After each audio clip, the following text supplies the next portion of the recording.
عليكم ورحمة الله وبركاته. وعليكم السلام.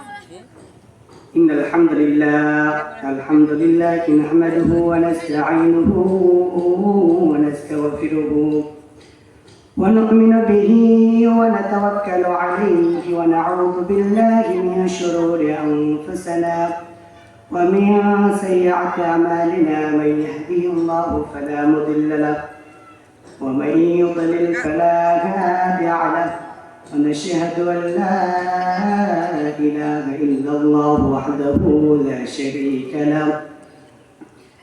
ونشهد أن سيدنا وحبيبنا وطبيبنا وطبيب قلوبنا ومولانا محمدا عبده ورسوله الذي أرسله بالحق بشيرا ونذيرا وداعيا إلى الله بإذنه وسراجا منيرا. أعوذ بالله من الشيطان الرجيم. بسم الله الرحمن الرحيم. المال والبنون زينة الحياة الدنيا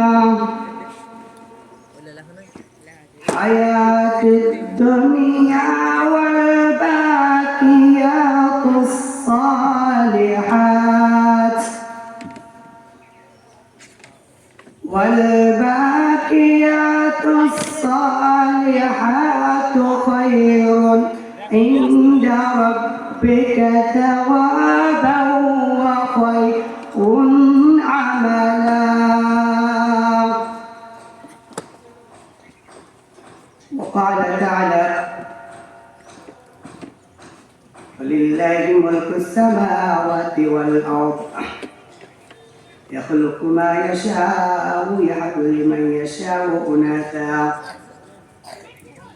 ويهب لمن يشاء الذكور أو يزوجهم ذكرانا وإناثا ويجعل من يشاء عقيما.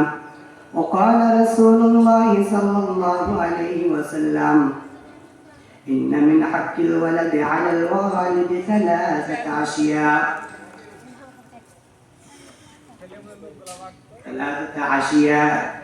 إن تزوجت تسمه إذا ولد التعمل. وقال تعالى: الرجل راع على أهل بيته والمرأة راعية على بيت زوجها وولده وكلكم راع وكلكم مسؤول. إن الله وملائكته يصلون على النبي يا أيها الذين آمنوا صلوا عليه وسلموا تسليما. সকলে মহব্বতের সাথে করে আল্লাহুম্মা সাল্লি আলা মুহাম্মাদ ওয়া আলা আলি মুহাম্মাদ كما صليت على إبراهيم وعلى آل إبراهيم إنك حميد مجيد. اللهم بارك على محمد وعلى آل محمد كما باركت على إبراهيم وعلى آل إبراهيم إنك حميد مجيد. এ জীবনে কিছুই চাওয়ার নেই তো আর, আমার জীবন আমার মরণ সবই তোমার। আমার জীবন আমার মরণ সবই তোমার। এ জীবনে কিছুই চাওয়ার নেই তো আর, আমার জীবন আমার মরণ সবই তোমার। আমার জীবন আমার মরণ সবই সবই তোমার। এ দুনিয়ায় আছে তোমার দয়াতে, তুমি ছাড়া শান্তি পাই না কিছুতে, তুমি ছাড়া নির্দয় কেউ তো আর। আমার জীবন আমার মরণ সবই তোমার, আমার জীবন আমার মরণ সবই তোমার। আলহামদুলিল্লাহ। محترم حاضرین، সর্বপ্রথম সে মহান আল্লাহ সুবহানাহু ওয়া তাআলা দরবারে আমরা শুকরিয়া জ্ঞাপন করছি যে মহান আল্লাহ সুবহানাহু ওয়া তাআলা আমাদেরকে অত্যন্ত ভালোবেসে আমাদেরকে দুনিয়াবি সমস্ত আজে বাজে, দুনিয়াবি সমস্ত অপকর্ম, দুনিয়ার সমস্ত বাজে কাজ থেকে পারেক করে অথবা কাজকে বর্জন করে একমাত্র কোরআন ও হাদিস এর আলোচনা শুনবার জন্য এই মাহফিলে প্যান্ডেলে আসার জন্য তৌফিক দান করলেন। সে মহান রব আল্লাহ সুবহানাহু ওয়া তাআলার দরবারে আমরা শুকরিয়া জ্ঞাপন করছি, সকলে মহব্বতের সাথে পড়ছি আলহামদুলিল্লাহ। দুরুদ ও সালাম ও শান্তি দ্বারা বর্ষিত হোক আখিরে জামানার পয়গম্বর বিশ্বনবী আলাইহির রাহমাতুল লিল আলামিন, जिनके আমরা দুনো জাহানের রহমত রূপে জানি। সেই নবীর প্রতি আমরা দুরূদ প্রেরণ করছি, সকলে পড়ছি আল্লাহুম্মা সাল্লি আলাইহি আল্লাহুম্মা বারিক আলাইহি। সম্মানিত ভাইরা, আমি কোরআন কারীম থেকে একখানা আয়াত ও হাদিস তেলাওয়াত করেছি। এই আয়াত ও হাদিসকে সামনে রেখে অল্প কিছু কথা বলবো। আল্লাহ পাক রব্বুল আলামিন আমাদের সকলকে আলোচনাগুলো শুনবার জন্য যেন তৌফিক দান করেন, সাথে সাথে এগুলো আমলের নিয়তে শুনবো। কারণ আমরা শুনি অনেক কিছু কিন্তু আমল করি না। আর আল্লাহ পাক রব্বুল আলামিন বলছে শুনে তো ফায়দা নাই, ফায়দা আছে কোথায়? আমল করার মধ্যে। এর জন্য আমরা আমলের নিয়তে শুনবো। কিসের নিয়তে শুনবো? আমলের নিয়তে শুনবো। তো প্রথম কথা হচ্ছে, আমরা সকলে আজকে দুনিয়ার মত্ত আছি। আমরা দুনিয়ার পিছে আমরা ছুটাছুটি করি, দুনিয়া নিয়ে মারামারি কাটাকাটি অনেক কিছু করে ফেলি আমরা। অথচ আমাদের লক্ষ্য উদ্দেশ্য আমরা ঠিক করতে পারি না। অথচ আমাদের এই দুনিয়াতে এসেছি আমরা আমাদেরকে লক্ষ্য উদ্দেশ্য ঠিক করে প্রত্যেকটা কাজের পিছে, প্রত্যেকটা কাজে আমাদেরকে সরঞ্জাম দিতে হবে। এই জন্য প্রত্যেকটা কাজের শুরুতে আমাদের লক্ষ্য উদ্দেশ্য ঠিক করার জন্য রাসূল সাল্লাল্লাহু আলাইহি সাল্লামের হাদিসে একাধিক ইঙ্গিত পাওয়া যায়। বিশেষ করে নিয়াতের হাদিসের পরিশুদ্ধতার জন্য অধিকাংশ মুহাদ্দিসিনে কেরাম হাদিসটাকে শুরুতে নিয়ে আসছেন। এই জন্য নিয়ে আসা হয়েছে যে সকল কর্মকাণ্ডই নিয়াতের উপর নির্ভরশীল।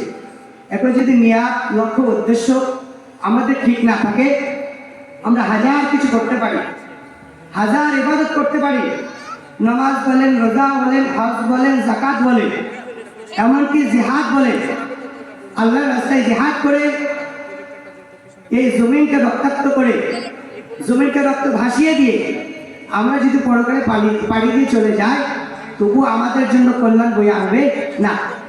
এই জিহাদ আমাদের জন্য কোনো কল্যাণ বয়ে আনতে পারবে না। এই কারণটা হচ্ছে এই যে আমাদের লক্ষ্য উদ্দেশ্য, আমাদের নিয়াতটা ঠিক ছিল না। আমরা জিহাদ করি না এই জন্য যে আমার লক্ষ্য উদ্দেশ্য আল্লাহকে রাজি খুশি করে আল্লাহর জান্নাতে যাব, এটা আমাদের লক্ষ্য উদ্দেশ্য ছিল না। এই কারণে আমার রক্ত যদি জমিনে ভেসে যায়, তবে আমার জিহাদ দ্বারা কোনো উপকারিত আমি পাবো না। এই জন্য প্রথমত আমাদের লক্ষ্য উদ্দেশ্য ঠিক করতে হবে। দ্বিতীয় নাম্বার কথা হচ্ছে কি যে আমরা যাই করি না কেন, আমাদের প্রথম একটা কথা বুঝতে হবে। সেই কথাটা হচ্ছে দুনিয়াতে কেউ আমাদের আপন না, দুনিয়াতে কেউ আমাদের আপন না। দেখেন না, দুনিয়াতে আপন মানুষ অনেকে দাবি করে যে আমি তোমার আপন, উনি আমার আপন, তিনি আমার আপন। আপনের অভাব নাই, কিন্তু সময় আসলে বোঝা যায় কি আমার আপন। আমার ভাই, আমাকে বলা হয় কি যে ভাই আমার আপন মানুষ। অত সময় যেদিন আমার ভাই আমার আপন থাকে, 3 দিনের পর দেখা যায় কোনো একটা সমস্যার কারণে এ বড় ভাই আমাকে লাথি মারে, বড় ভাই আমার সাথে কথা বলে না, বড় ভাই আমাকে দেখা হলে আর রাস্তাতে মুখ ঘুরিয়ে চলে যায়। অনুরূপভাবে বউকে আমরা আপন ভাবি, অথচ বউ আমাদের আপন না। 2 দিন যদি আপন হয়ে থাকে, 3 দিনকে 3 আপন হয় না। 2 দিন আপন হয়ে থাকলে 5 দিনের মধ্যে 2 দিন আপন থাকলে 3 দিন আমার সাথে রাগ করে চলে। লিপস্টিক একটু কম হয়ে গেলে রাগ করে চলে। অনুরূপভাবে বাবা আমার আপন, যদিও আমরা আপন বলেই জানি, অথচ বাবা সময় ক্রমে সবসময় আমার জন্য আপন থাকে না। বিশেষ করে মাও তো আমার জন্য আপন থাকে না। দেখা যায় আমাকে ভালোবাসতে বাসতে আর একজন ভাইকে একটু বেশি ভালোবাসার কারণে এখন আমার দিকে আর ঘুরে তাকায় না, এখন ও ভাইকে নিয়ে অনেক কিছু করে। এই জন্য দুনিয়াতে আমাদের কেউ আপন না। যদিও কিছুটা আপন হলে অধিকাংশ জায়গাতে দেখা যায় কি যে আপন পরিচয়টা দেয় না আমাদের। এই জন্য একমাত্র আপন বলতে আমাদের একমাত্র আপন হচ্ছেন আল্লাহ সুবহানাহু ওয়া তাআলা। কে বলেন তো আমাদের আপন কে? আমাদের আপন কে? আল্লাহ সুবহানাহু ওয়া তাআলা। যিনি দুনিয়াতে আছে আপন। আমি যখন মায়ের গর্ভে ছিলাম তখনও ছিল আপন। এই দুনিয়াতে চলাফেরা করছি এখনো আপন আছে, ভবিষ্যতেও থাকবে। এই জন্য কবি বলেন, আমার যখন ফুরাবে দিন আসবে গহীন রাতি, আমার যখন ফুরাবে দিন আসবে গহীন রাতি, দেখো আল্লাহ জীবনে, দেখো আল্লাহ জীবনে হয়ে চিরসাথী, আসবে গহীন রাতি, আমার যখন ফুরাবে দিন। জীবন নদের দুকুল জুড়ে আসলে অমানিসা, থাকবে না রে দু চোখে একটু আলোর দিশা, সেদিন আমার, সেদিন আমার, সেদিন আমার অন্ধ চোখে তুমি আলোর বাতি, আসবে গহীন রাতি। রাসূল সাল্লাল্লাহু আলাইহি ওয়াসাল্লাম বলতেন, লাউ কুনতা মুত্তাখিদান খালিলান আবু বকর। রাসূল সাল্লাল্লাহু আলাইহি ওয়াসাল্লাম বলতেন, দুনিয়ার মধ্যে আমাদের কেউ আপন নাই, বিশেষ করে আমার কেউ আপন নাই। যদি আপন হতেন একমাত্র আবু বকর আপন হতেন। কারণ আবু বকর রাদিয়াল্লাহু তাআলা আনহু বিশ্বনবী সাল্লাল্লাহু আলাইহি ওয়াসাল্লামকে অধিক ভালোবাসতেন। এমনকি বিশ্বনবী সাল্লাল্লাহু আলাইহি ওয়াসাল্লাম যখন মক্কা থেকে মদিনায় হিজরত করলেন, সেই সময় রাসূল সাল্লাল্লাহু আলাইহি ওয়াসাল্লামের প্রিয়জন একমাত্র বন্ধু ছিলেন আবু বকর রাদিয়াল্লাহু তাআলা আনহু। এই জন্য দুনিয়াতে আমাদের কেউ আপন না, একমাত্র আল্লাহ তাআলা। এই কথাটা আমাদেরকে বুঝতে হবে। দ্বিতীয়, আমরা আরেকটা কথা বুঝি যে দুনিয়াতে আল্লাহকে আপন ভাবে যদি আল্লাহকে রাজি খুশি করতে চায়, তো আমাদেরকে মাধ্যম ধরতে হবে। কি ধরতে হবে বলেন তো? এই জন্য কি পীর সাহেবের মাধ্যম ধরতে হবে? মাধ্যম ধরতে হবে পীর সাহেবের? পীর বাবার নয় না? পীর বাবার মাধ্যম ধরে জান্নাতে যাওয়া যাবে? আল্লাহর সন্তুষ্টি অর্জন করা যাবে? হ্যাঁ, আল্লাহর সন্তুষ্টি অর্জন করে, আল্লাহর সন্তুষ্টি অর্জন করে যদি আল্লাহর নৈকট্য প্রাপ্ত হওয়া যায়, হতে চাই আমরা, তাহলে আমাদের মাধ্যম ধরতে হবে। কিসের মাধ্যম বলেন তো? কোরআন এবং হাদিসের মাধ্যম। কোরআন হাদিসকে মেনে, কোরআন হাদিসকে অনুসরণ করে আল্লাহ তাআলাকে সন্তুষ্ট করে আল্লাহ জান্নাতে যাওয়া যেতে পারে।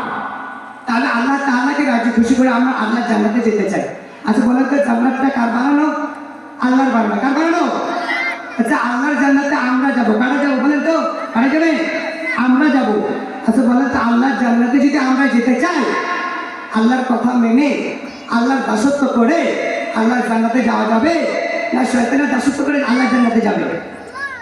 আল্লাহর দাসত্ব করে আল্লাহর জান্নাতে যেতে হবে। এখন যদি আমরা আল্লাহর দাসত্ব করতে চাই, এখন আল্লাহর দাসত্ব আমরা কোরআনের মধ্যে পাবো। কোথায় পাবো বলে তো? কোরআনের মধ্যে। এখন কোরআন বাদ দিয়ে যদি আল্লাহর দাসত্ব করতে চান, দাসত্ব করা যাবে? আল্লাহর কোরআন বাদ দিয়ে আল্লাহর দাসত্ব করা যাবে না। কারণ আল্লাহর দাসত্ব প্রত্যেকটা নীতিমালা আল্লাহ কোরআনের মধ্যে দিয়েছেন। এর জন্য আল্লাহর কোরআন মানতে হবে। এখন কোরআনটা শুনে মানবেন না দেখে দেখে মানবেন? বলেন তো কোনটা? দেখে মানবেন না শুনে? হ্যাঁ, পুরো দিকে যখন দেখবেন যদি ব্যবস্থা নেয়, 80 বছর বয়স, 70 বছর বয়স হয়ে গেছে, এখন একজন হিন্দু মানুষ মুসলমান হয়েছে, তখন তো সে তো মেধা মস্তিষ্ক ঠিক থাকবে না। একটা পড়া 80 বার পড়লে, 100 বার পড়লে, 1000 বার পড়লে মুখস্থ থাকবে না। তখন সে কোনো একজন বুজুর্গ আলেমের কথা শুনে কি করবে? আল্লাহর জান্নাতে যাবে। আর আপনারা ছোট্ট বয়স থেকে আমরা হাদিস শুনি যে তলাবুল ইলমি ফরিয়াদাতুন আলা কুল্লি মুসলিম, প্রত্যেক মুসলমানের উপর দ্বীনি ইলম তলব করা ফরজ। অথচ আজকে আমরা দ্বীনি ইলম অর্জন করলাম না, পড়লাম না, জানলাম না, তাহলে কি কাজ হবে? বলে তো কাজ হবে? এই জন্য আমাদেরকে কোরআন শিখতে হবে। কি করতে হবে? হ্যাঁ, যারা বৃদ্ধ হয়ে গেছে তারা শুনে শুনে মুখস্থ করবে। আজকে আমাদের মধ্যে ভুলটা বেশি পাওয়া যায়। আজকে আমরা কোরআন পড়তে যাই না, কোরআন পড়তে না জানার কারণে একজন আলেম এসে ডান কান ধরে টান মারে কিছু এদিকে আসো। কোন দিকে? একজন আলেম বলে এক কান ধরে বলে কিছু তোমরা আমার দিকে আসো, আরেকজন আলেম এসে আরেক কান ধরে বলে তোমরা আমার দিকে আসো। আমাদের মধ্যে কি নাই? কোরআন না থাকার কারণে। আমাদের মধ্যে কোরআন না থাকার কারণে এক একজন আলেম এক এক সময় আমাদের কান ধরে টানে আর বলে আমাদের দিকে আসো। এই জন্য আমাদের প্রথম কাজ হচ্ছে, আমরা যদি কোরআন পড়তে জানতাম, কোরআনের তর্জমা করতে জানতাম, অধিকাংশ জিনিস আমাদের একজন আলেম যখন বলতো অধিকাংশ জিনিস অটোমেটিকলি আমরা কি বুঝে যেতাম। একটু বললে আর একটু বুঝে যেতাম, হক কোনটা বাতিল কোনটা সহজে বুঝতে পারতাম। কিন্তু আজকে আমরা কোরআন পড়ি না। আচ্ছা বলেন তো, কোরআনের মধ্যে আল্লাহ পাক রব্বুল আলামিন সর্বপ্রথম একটা আয়াত নাযিল করেছে, সেই আয়াতটার নাম কি? ইকরা বিসমি রাব্বিকাল্লাযী খলাক। আচ্ছা বলেন তো, ইকরা বিসমি রাব্বিকাল্লাযী খলাক, ইকরা মানে পড়ো না শোনো? ইকরা মানে কি? ইকরা মানে কি? পড়ো, তুমি পড়ো। এখন আমরা তো এই পড়ার পক্ষে না, আমরা কার পক্ষে? শোনার পক্ষে। আমরা রাত্রি 24 ঘন্টা শুধু শুনি, অথচ আল্লাহ বলেন ইকরা বিসমি রাব্বিকাল্লাযী খলাক, তুমি পড়ো। আমরা পড়তে পারি না, পড়তে চাই না।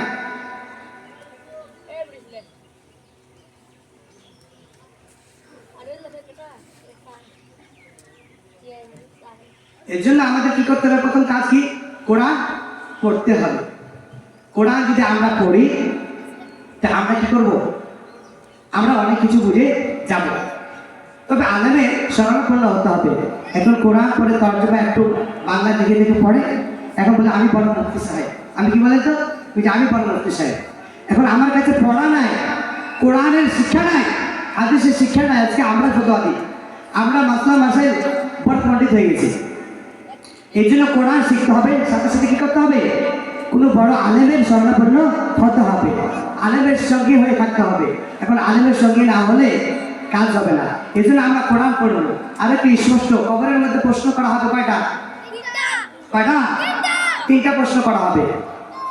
মান রব্বুকা, মান দীনুকা, মান নবিয়ুকা। তোমার রবকে, তোমার দিন কি এবং তোমার রাসূল কি, এই 3টা প্রশ্ন করা হবে। তো যারা এই প্রশ্নের জবাব দিতে পারবে তারা তো ভালো, কিন্তু যারা প্রশ্নের জবাব দিতে পারবে না তারা বলবে সামিআতুন নাস ইয়াকুলুনা ফাকুলতু।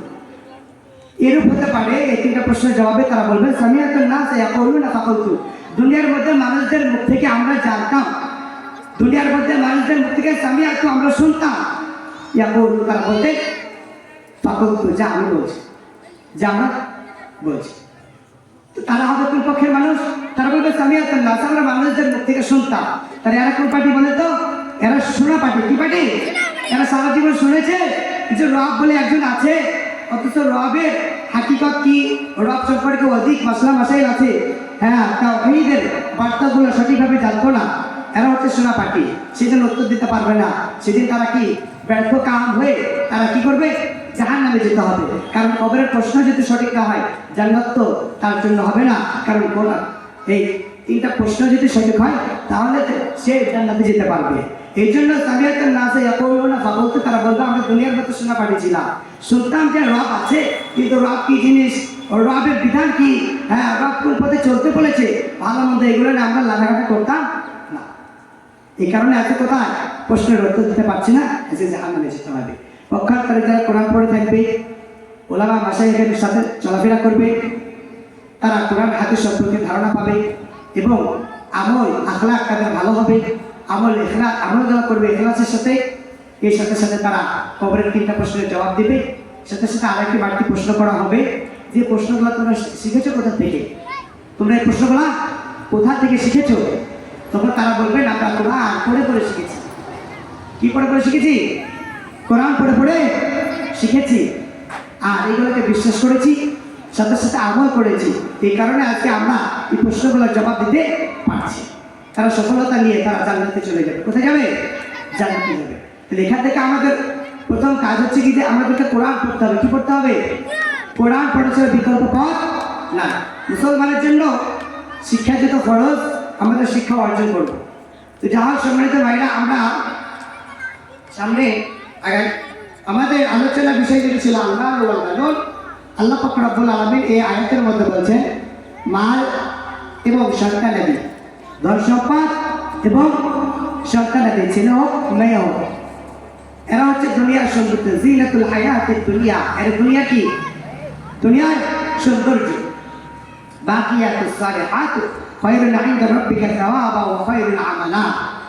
তবে স্থায়ী আমল প্রতিদান প্রাপ্ত হিসাবে, সফলতা অর্জনকারী হিসাবে বাকিয়াতুস সালাত, স্থায়ী উপকর্মটা কি আমাদের করতে হবে। তো স্থায়ী কর্মসমূহ কি? বাকিয়াতুস সালিহাত, স্থায়ী কর্মসমূহ আমাদেরকে শিখতে হবে। স্থায়ী কর্মসমূহ কি? এখানে একাধিক তাফসিরে পাওয়া যায়। তার মধ্যে একটা হচ্ছে বাকিয়াতুস সালিহাতের তাফসির বলা হচ্ছে কি, যে সুবহানাল্লাহি লা ইলাহা ইল্লাল্লাহু আল্লাহু আকবার আলহামদুলিল্লাহি ওয়া লা হাওলা ওয়া লা কুওয়াতা ইল্লা বিল্লাহ। তবে জাবের রাদিয়াল্লাহু তাআলা আনহু বলেন বাকিয়াতুস সালিহাত হচ্ছে লা হাওলা ওয়া লা কুওয়াতা ইল্লা বিল্লাহ। কেননা এই কালেমাটা এমন একটি কালেমা, যে কোনো ব্যক্তি যদি এই কালেমাটা পড়ে, কি করে? এই কালেমাটা পরে আল্লাহ তাআলা তার সমস্ত কিছু মাফ করে দিবেন। কি করে দেবেন? লা হাওলা ওয়া লা কুওয়াতা ইল্লা বিল্লাহ। এই কালেমাটা যদি কোনো ব্যক্তি পড়ে, আল্লাহ পাক রব্বুল আলামিন 99টি কষ্ট তার থেকে দূরীভূত করে দিবে। তার থেকে যে লা হাওলা ওয়া লা কুওয়াতা ইল্লা বিল্লাহ পড়ে, তার মধ্যে সর্বশ্রেষ্ঠ কষ্ট হচ্ছে কোনটা? যে এই চিন্তা রোগ আমাদের মাঝে যাদের আছে, এই চিন্তাটা দূরীভূত হয়ে যাবে আমাদের মধ্যে থেকে। কি পড়লে? লা হাওলা ওয়া লা কুওয়াতা ইল্লা বিল্লাহ। হ্যাঁ, এখান থেকে তাহলে বুঝলাম, তাহলে এখানে লা হাওলা ওয়া লা কুওয়াতা ইল্লা বিল্লাহ, এটা হচ্ছে বাকিয়াতুস সালিহাত, স্থায়ী কর্মসমূহ। আরেকটা বলা হয়েছে কি, যে স্থায়ী কর্মসমূহ হচ্ছে নেক সন্তানাদি। মেয়ের সন্তান হতে পারে, কেননা নেক সন্তান কালকে কিয়ামতের ময়দানে মাতা পিতার জান্নাতে যাওয়ার জন্য কি হবে? অনেকটা সহযোগী হবে। কারণ হাদিস শরীফের মধ্যে বলেছেন, রাসূল সাল্লাল্লাহু আলাইহি ওয়াসাল্লাম বলেছেন, যে তার 3টা বোন আছে অথবা 3টা মেয়ে আছে, তার দেখাশোনা করলে ভালো মতো এবং তাকে দিনের পথে চালানো, কিয়ামতের ময়দানে তার জন্য আল্লাহ পাক রব্বুল আলামিন তাকে জান্নাতে প্রবেশ করাবে। লেখা থেকে বাকিয়াতুস সালিহাতের আরেকটা ব্যাখ্যা হচ্ছে কন্যা সন্তান। যা হোক সম্মানিত ভাইরা, আজকে আমরা কন্যা সন্তান। আজকে আমরা মাতা পিতা অনেক মাতা পিতা কি করি? আমরা মাতা পিতাকে কষ্ট দিই, মাতা পিতার বিরুদ্ধে চলাচল করি। অথচ উদ্দেশ্য, আমরা মাতা পিতাকে যদি ভালোবাসতাম,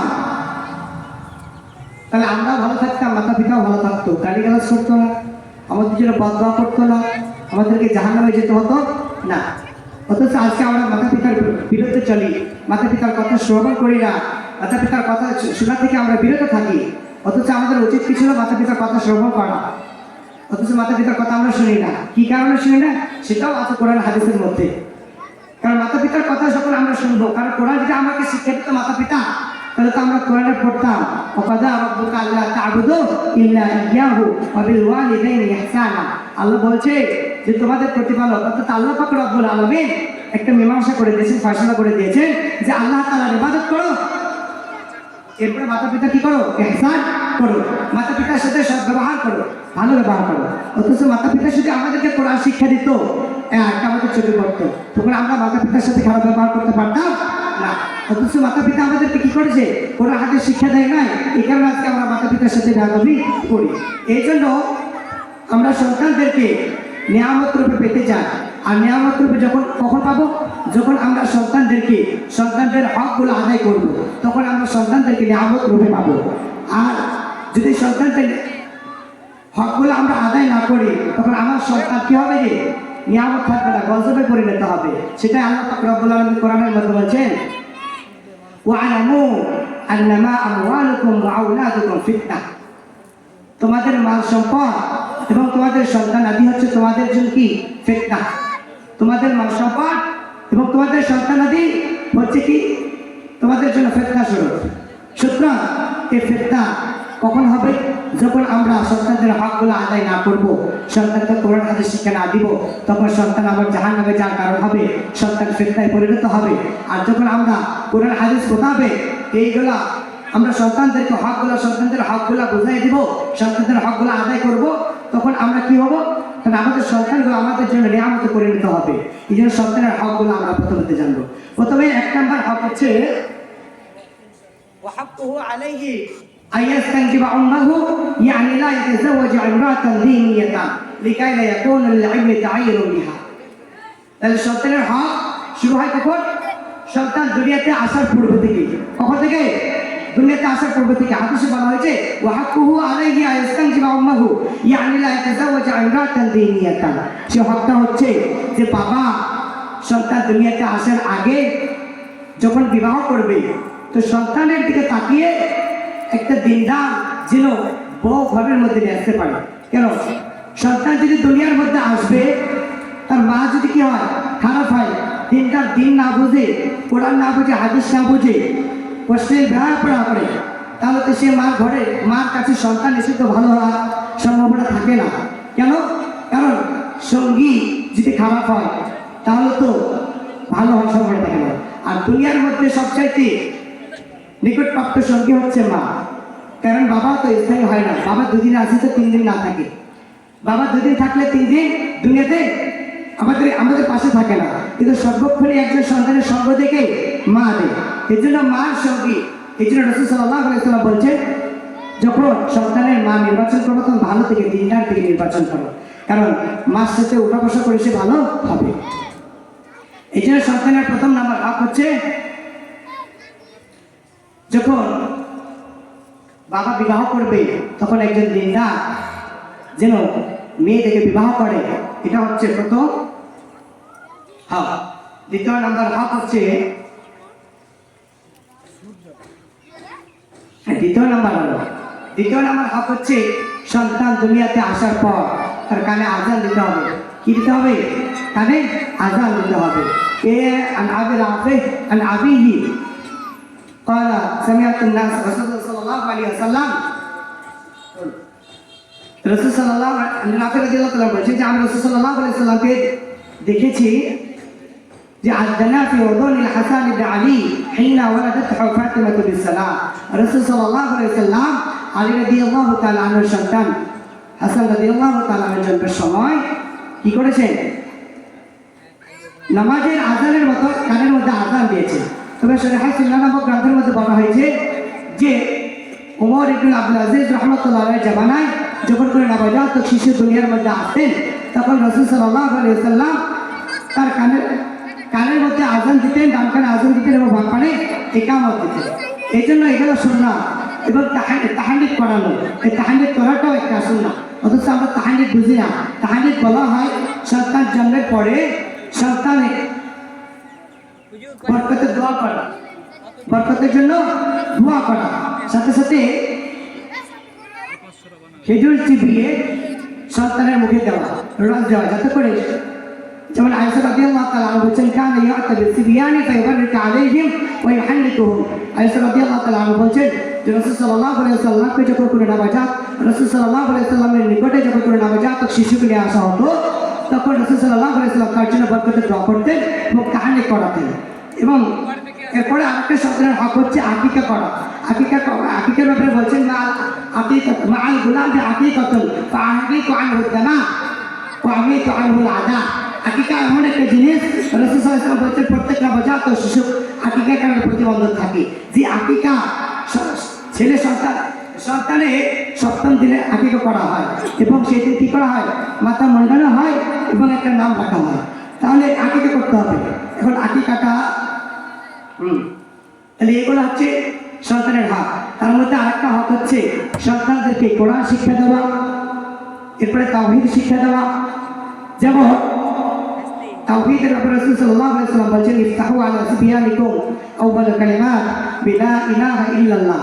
রাসূল বলেছেন যখন তোমাদের সন্তানেরা কথা বলতে শিখবে তখন সর্বপ্রথম বিলা ইলাহা ইল্লাল্লাহ, লা ইলাহা ইল্লাল্লাহ এই বাক্য দ্বারা অর্থাৎ এই কালিমা দ্বারা তোমাদের সন্তানদেরকে কথা শিক্ষা দাও। এখান থেকে তাওহীদের শিক্ষার কথা আছে।